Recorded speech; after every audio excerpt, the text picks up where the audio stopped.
Magandang araw sa inyong lahat. Ako si hindi na siguro kailangan pangalan ko. Kasi baka kilala niyo ako. O baka may mga katulad ko rin na nakikinig ngayon sa'yo, mga babaeng marunong magdala sa labas, pero wasak sa loob. Ngayon, ibabahagi ko yung isang bahagi ng buhay ko na hindi ko akalaing ikukwento ko sa ibang tao. Pero baka kailangan. Baka kapag nailabas ko, gumaan kahit kaunti. Hindi ako galing sa hirap. Pero hindi rin ako spoiled. Saktuhan lang. Kumpleto kami sa mesa. Almusal, baon, hapunan. Pero hindi ko maalala kung kailan ako huling niyakap ng magulang ko. Laging bilin, laging mag-aral ka ng mabuti. Pero wala akong maalalang, anak, proud ako sa'yo. Sa bahay namin, puro utos, walang lambing. Parang negosyo. Basta na ibigay nila pang gastos, okay na daw dapat ako. Pero hindi ako okay. Hindi ko lang sinabi. Hindi ko rin kasi alam kung kanino ko sasabihin. Kaya siguro nung gabi na yon, hindi ko rin alam kung anong hinahanap ko talaga. Umuwi ako ng lasing galing sa breakup. Parang feeling ko wala nang natira sa akin. Lahat ng binigay ko, kinuha. Pero wala akong nakuha. Hanggang sa pumasok ako sa isang bar, nag-isa. Hindi ko trip yun dati, pero parang gusto ko lang mawala. Gusto ko lang may ibang makakita sa akin.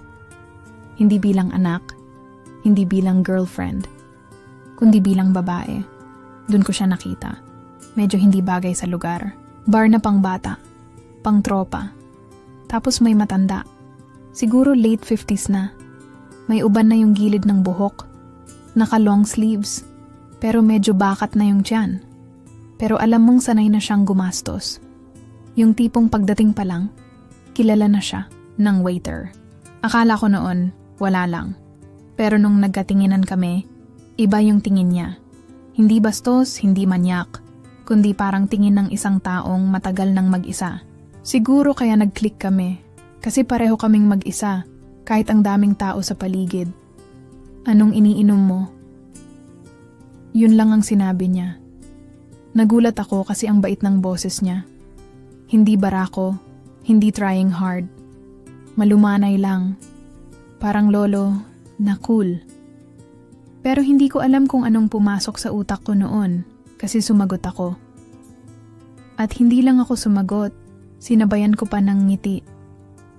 Nag-usap kami buong gabi. Hindi ko na inisip kung anong itsura niya, kung anong amoy niya.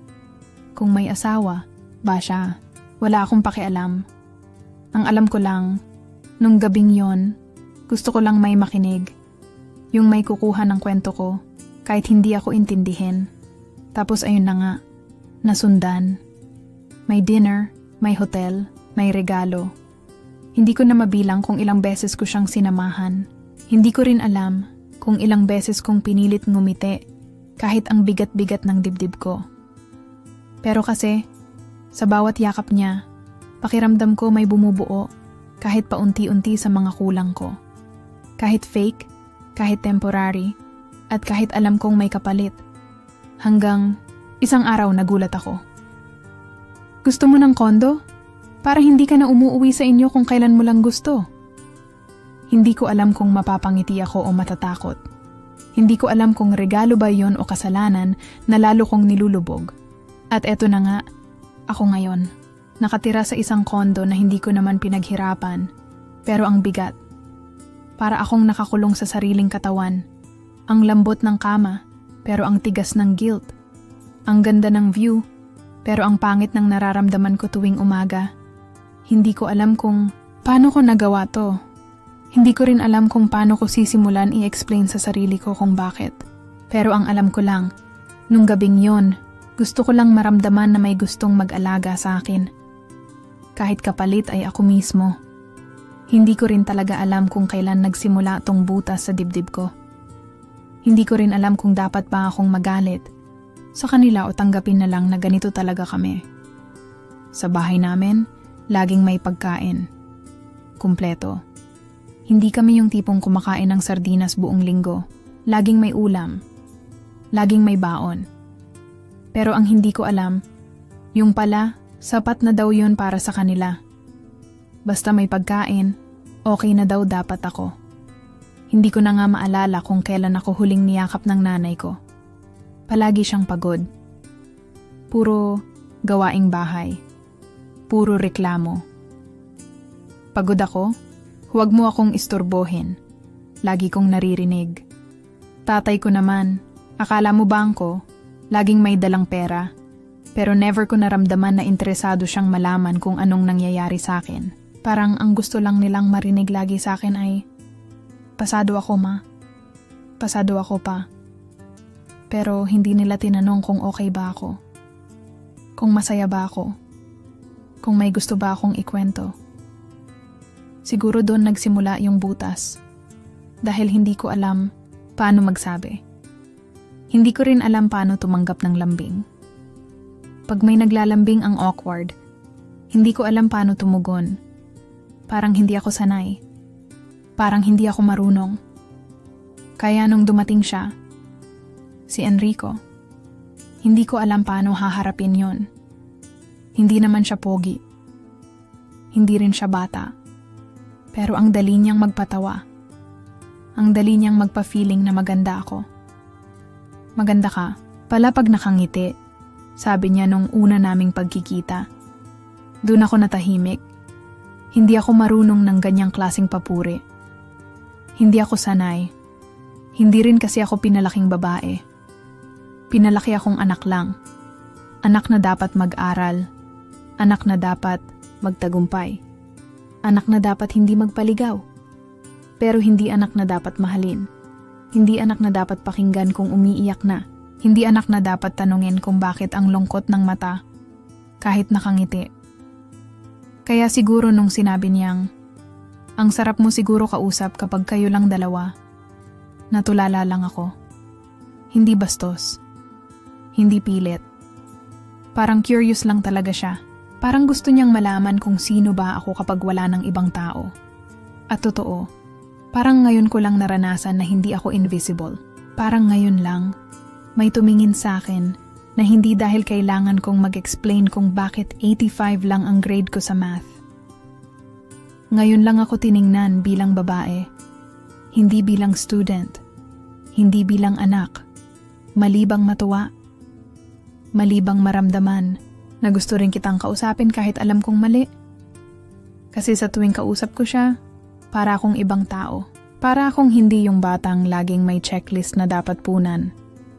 Para akong babae. Babae na gustong marinig, gusto ring hawakan, gusto ring pahalagahan.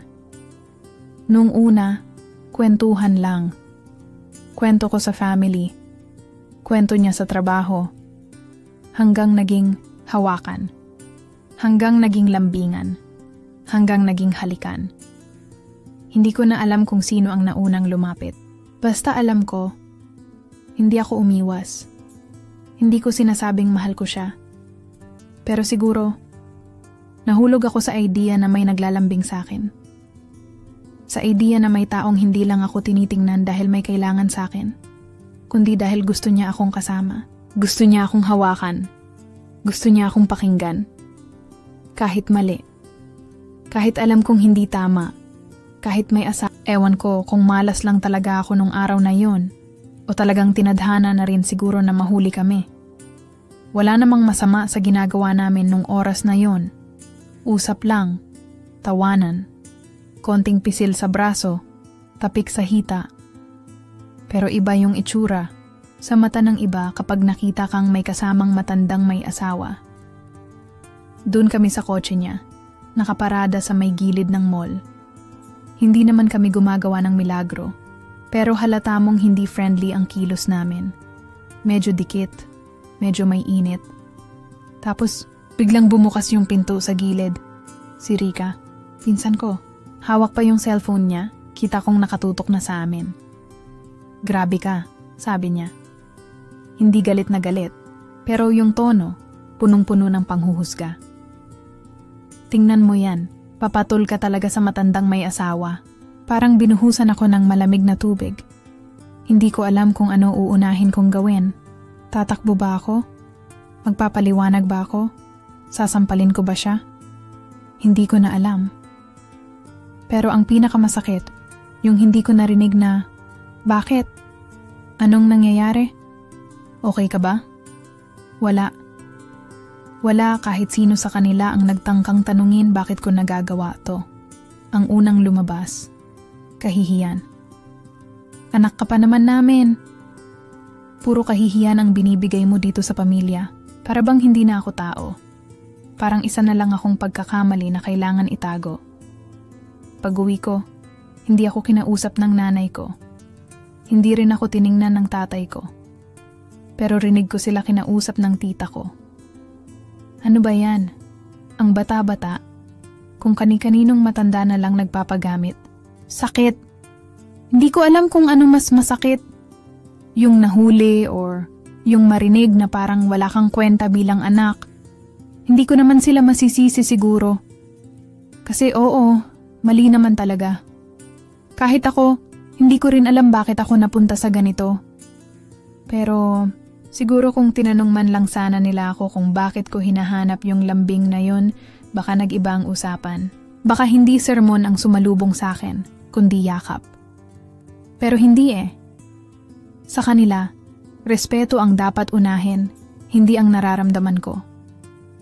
Sa kanila, mukha ng pamilya ang mahalaga, hindi kung paano ko tinatahi araw-araw tong basag-basag kong pagkatao.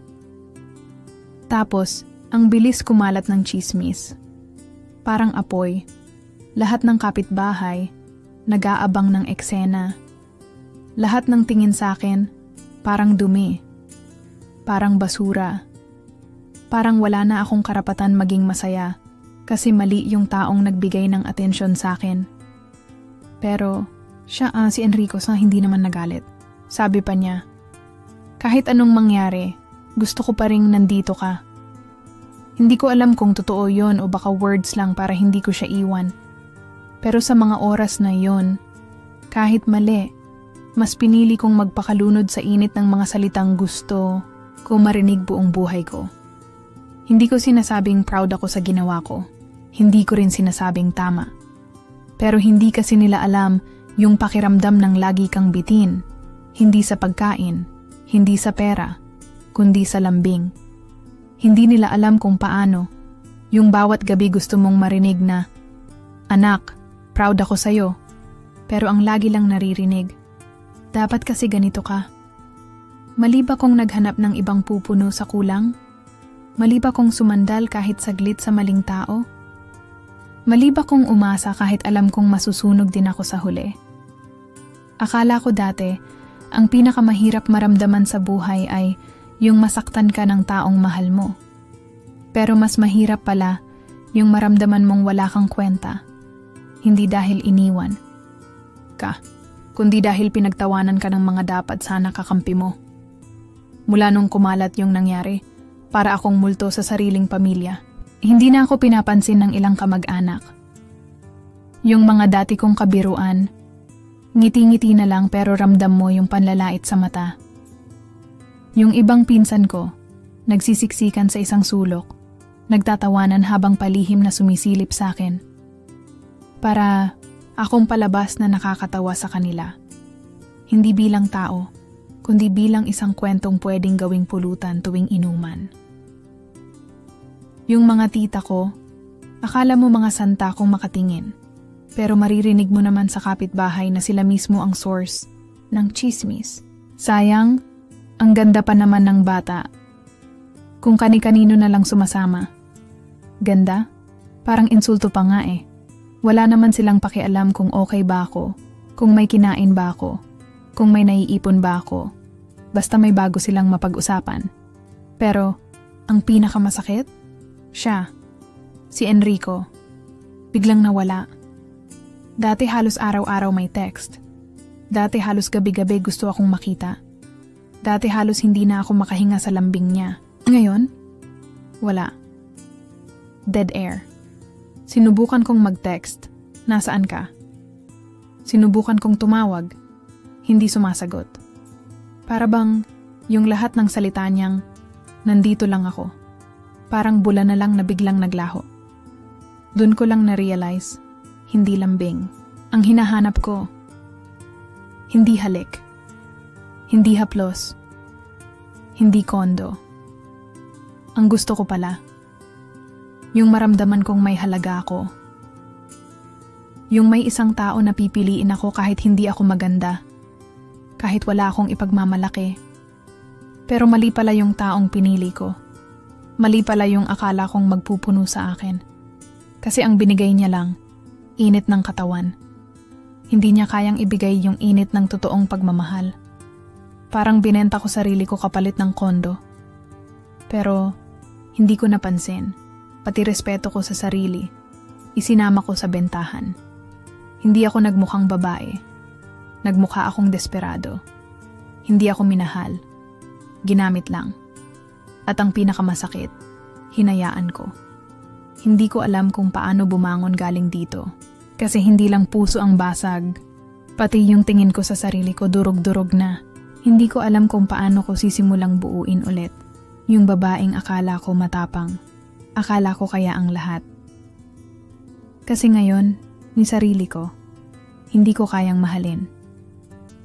Totoo nga siguro yung sabi ng iba. Minsan, ang pinakamahal na bayad ng pagkakamali ay hindi pera, hindi kahihiyan. Kundi, yung respeto mo sa sarili mo na unti-unti mong nakikitang nauubos habang iniisip mong, sana hindi ko na lang ginawa. Pero huli na. Andito na ako. Wala nang babalikan kundi sarili kong pagkakamali. Gabi-gabi akong nakahiga, nakatitig sa kisame, tinatanong sarili ko, bakit ko ba ito nagawa? Bakit ako umabot sa ganito? Hindi naman ako ganito dati. Hindi ako ganitong babae. Pero bakit? Hindi pala talaga si Enrico yung dahilan. Hindi kondo. Hindi halik. Hindi yung kamay niya na laging nasa hita ko habang magkasabay kami sa kotse. Hindi pala siya. Ako pala to. Ako pala yung may butas na hindi ko kayang punuin. Naalala ko tuloy nung bata pa ako.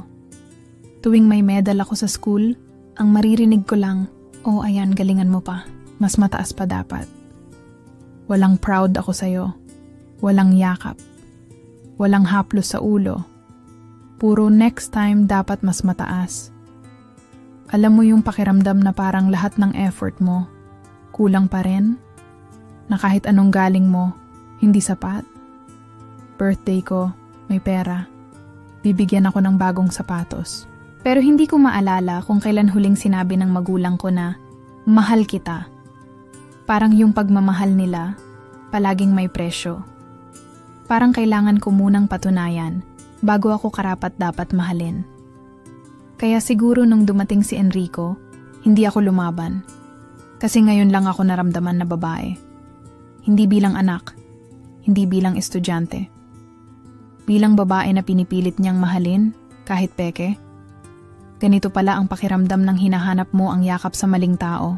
Hindi lang dahil gusto mo ng kausap, kundi dahil gusto mong maramdaman na may isang tao na pipiliin ka, kahit hindi ka karapat-dapat, kahit saglit lang, kahit peke, kahit bayad. Pero ang totoo, kahit ilang beses niya akong haplusin, kahit ilang beses niya akong isama kung saan-saan, hindi niya napuno yung kulang sa akin. Kasi ang tunay na kulang sa akin, hindi katawan, kundi puso. Yung bata sa akin na hindi nakarinig ng anak, sapat ka na. Hindi ko pala kayang takpan yun ng halik, ng kondo, ng lahat ng regalong binibigay niya. Kasi iba ang hinahanap ng katawan at iba ang kailangan ng puso. Parang paulit-ulit akong bumabalik sa mga gabing naglalakad ako pa uwi, lasing. Hindi dahil sa alak, kundi dahil sa pagod na ako sa pagpapanggap. Pagod na akong ipakita na okay ako, na masaya ako, na kaya ko to. Pero ang totoo, gustong-gusto ko na lang umiyak nang hindi ko alam kung kanino. Gusto ko na lang may magsabing, tama na, sapat ka na. Pero wala. Ang meron lang, mga sulyap na may halong awa. Mga tanong na puro husga, mga titig na parang sinasabi, kasalanan mo kasi yan eh, totoo naman. Kasalanan ko, pero sana maintindihan nila, hindi ko to ginawa para sumikat. Hindi ko to ginawa para may kondo. Ginawa ko to kasi gutom ako. Gutom sa yakap. Gutom sa lambing. Gutom na maramdaman kong may halaga ako. Kahit isang beses lang. Hindi ko alam kung paano ko babalikan yung dating ako. Kasi ngayon, hindi ko na rin kilala kung sino ba talaga ako. Akala ko tapos na ang lahat. Akala ko wala nang ibang pupuntahan ng kwento ko kundi puro kahihiyan. Pero isang hapon, habang nakaupo ako sa gilid ng kalsada, hawak yung mumurahin, kong cellphone, biglang may tumabi sa akin. Si Rika, hindi sermon ang dala niya, hindi galit. Tahimik lang siya nung una. Tapos ang sabi niya, "Gusto mong ayusin to? Tara, sabayan kita." Parang nabingi ako. Hindi ko alam kung anong sagot ang dapat kong ibigay. Siya pa yung unang nagalit sa akin. Siya pa yung unang sumigaw sa harap ng pamilya. Pero ngayon, siya yung nagsasabing huwag akong sumuko. Doon ko na-realize, minsan, hindi lang pala puro away ang laman ng relasyon nyo ng mga tao. Minsan kailangan lang ng panahon para mahimasmasan sila. At ikaw din. Hindi lahat ng sermon ay galit. Minsan, galit sila kasi gusto ka nilang iligtas kahit hindi nila alam paano. Hindi naging madali. Hindi porket sinabi niyang tutulungan niya, ako biglang okay na ang lahat. Hindi ganun kabilis. Kasi kahit may tumutulong, ang pinakamahirap harapin, yung sarili mong konsensya, yung mga gabing mag-isa ka, paulit-ulit mong iniisip kung bakit mo hinayaang maging ganito ang buhay mo. Pero nagsimula kami sa maliit. Sinamahan niya akong mag-enroll ulit. Tinuro niya sa akin paano harapin ang mga mata ng ibang tao. Hindi para magpaliwanag, kundi para ipakitang hindi ako titigil. Tinuruan niya akong ngumiti kahit may mga bulungan sa likod ko. Tinuruan niya akong huminga ng malalim bago sumagot ng, "Oh, nagkamali ako." Pero hindi doon matatapos ang kwento ko. Wala nang kondo. Wala nang kotse. Wala na si Enrico. Naiwan. Ako hindi lang bitin, kundi halos hubad. Hindi sa damit, kundi sa dignidad. Pero yung unang hakbang pabalik, yun ang pinakamahirap pero pinakaimportante. Kasi hindi lahat ng sugat kayang takpan ng ibang tao. Kailangan mong harapin yung sugat mo nang nakaharap ka mismo sa salamin. Hindi ito yung kwento ng isang prinsesa na ililigtas ng isang prinsipe. Hindi ko kailangan ng lalaking magbabalik sa akin ng respeto. Ako mismo ang kailangan gumawa nun. Kasi totoo pala yung sinasabi nila. Walang ibang pwedeng magligtas sa'yo kundi sarili mo. At sa bawat hakbang ko, papunta sa bago kong buhay. Dala ko pa rin yung mga mata ng tao, dala ko pa rin yung hiya. Pero ngayon, may kasama na akong tapang. Hindi ko na hinahanap ang lambing sa maling tao. Hindi ko na binabayaran ang sariling halaga para lang masabing mahalaga ako. Ngayon, ako na ang naglalakad para sa sarili ko. At kahit hindi pa tapos ang laban, alam ko, hindi na ako yung Sandra na nagpapatangay lang. Ngayon ako na ang may hawak ng direksyon ko. Hindi ko inakalang magkikita pa kami ni Enrico. Akala ko tapos na, sarado na ang pintuan. Pero sabi nga nila, ang mga multo ng nakaraan, hindi basta-basta umaalis. Minsan, sadyang bumabalik sa pinaka hindi mo inaasahang pagkakataon. Birthday ng tiyahin ko noon, isang malaking handaan ng pamilya. Hindi ko naman alam na isa pala siya sa mga business partner ng tito ko, kaya bigla na lang siyang dumating. Pareho kaming nagulat. Nagkatinginan kami, parang may humila sa dibdib ko na hindi ko maintindihan kung takot ba, hiya, o galit. Pero ang pinakamasakit, hindi siya nahiya. Hindi niya man lang ako nilapitan para humingi ng tawad. Wala. Nakangisi pa. Parang walang nangyari. Parang ako lang ang may kasalanan. Ako lang ang marumi. Doon ko naramdaman yung matagal kong tinatagong apoy sa dibdib. Hindi na ito yung apoy na nag-aasam ng kilig. Apoy na ito ng galit at awa sa sarili ko. Kung paano ko hinayaang gawin niya akong parausan ng pansamantalan niyang kalungkutan. Tumayo ako. Huminga ng malalim. Hindi ako lumapit para makipag-usap. Hindi ko kailangan ng paliwanag niya. Hindi ko kailangan ng sorry niya. Hindi ko na kailangan yung mga papizza, pa-load, o pa-kwek-kwek niya para maramdaman kong babae ako. Tiningnan ko siya ng diretso sa mata. Hindi ako ngumiti. Hindi ko siya tinapunan ng kahit anong emosyon, kundi isang tingin na puno ng tapang. Yung tingin na sinasabi, hindi mo na ako kaya ulit baliin.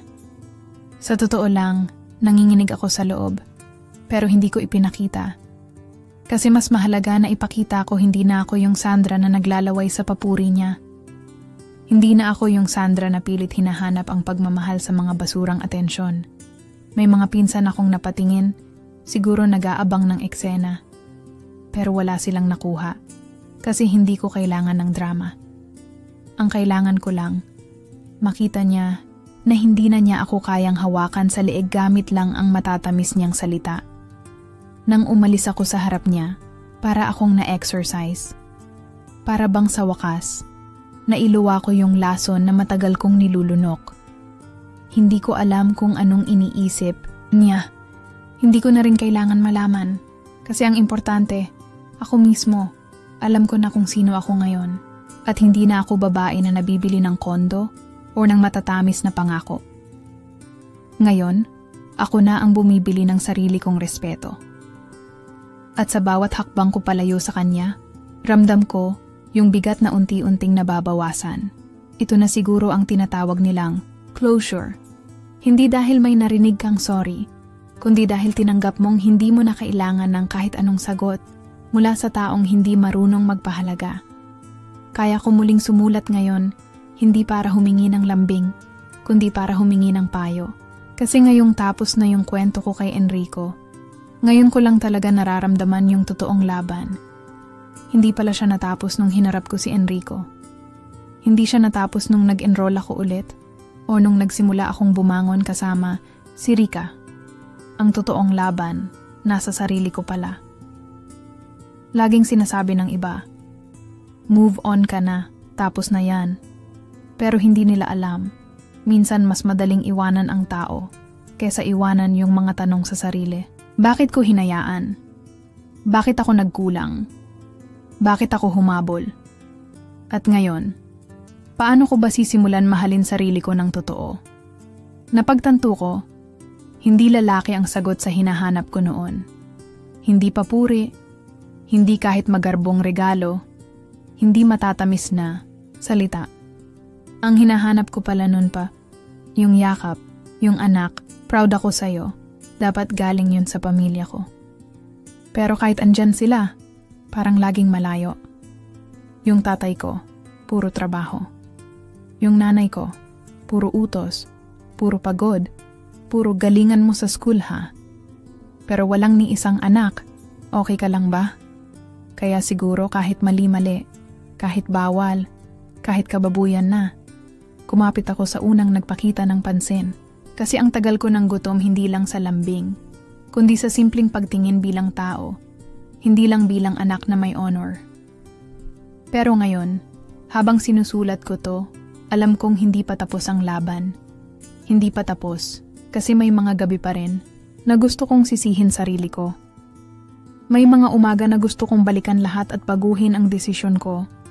Pero hindi na pwede. Ang kaya ko na lang gawin. Ayusin ang susunod na mga hakbang. DJ. Paano ba magpatawad sa sarili? Kasi ang hirap pala. Akala ko, pag pinatawad mo na yung gumawa ng mali sa'yo, tapos na. Pero mas mahirap pala pag sarili mo ang may kasalanan sa sarili mong buhay. At paano ko ba mapapatawad ang mga magulang kong laging malayo kahit nandito lang? Sila yung una kong pinagmulan. Pero sila rin yung una kong tinakbuhan. Gusto ko silang mahalin ng buo. Pero minsan, punong-puno ako ng tanong. Bakit hindi nila ako minahal ng buo noon? Normal ba to, DJ? Na mas mahirap yata ang kapatawaran sa sarili kaysa sa iba. Kasi kahit anong tapang ipakita ko, pag mag-isa na ako, parang bumabalik lahat. Lahat ng kulang, Lahat ng pagkakamali. Lahat ng sakit na hindi ko kayang ipaliwanag kahit kanino. Ayokong manatili dito. Gusto ko ng panibagong simula. Hindi dahil kailangan ko ng bagong lalaki. Hindi dahil kailangan ko ng bagong kwento ng kilig. Kailangan ko ng bagong ako. Gusto ko ng Sandra na hindi na naghahanap ng yakap kung kani-kanino, kundi si Sandra na marunong yakapin ang sarili, kahit walang ibang gumagawa.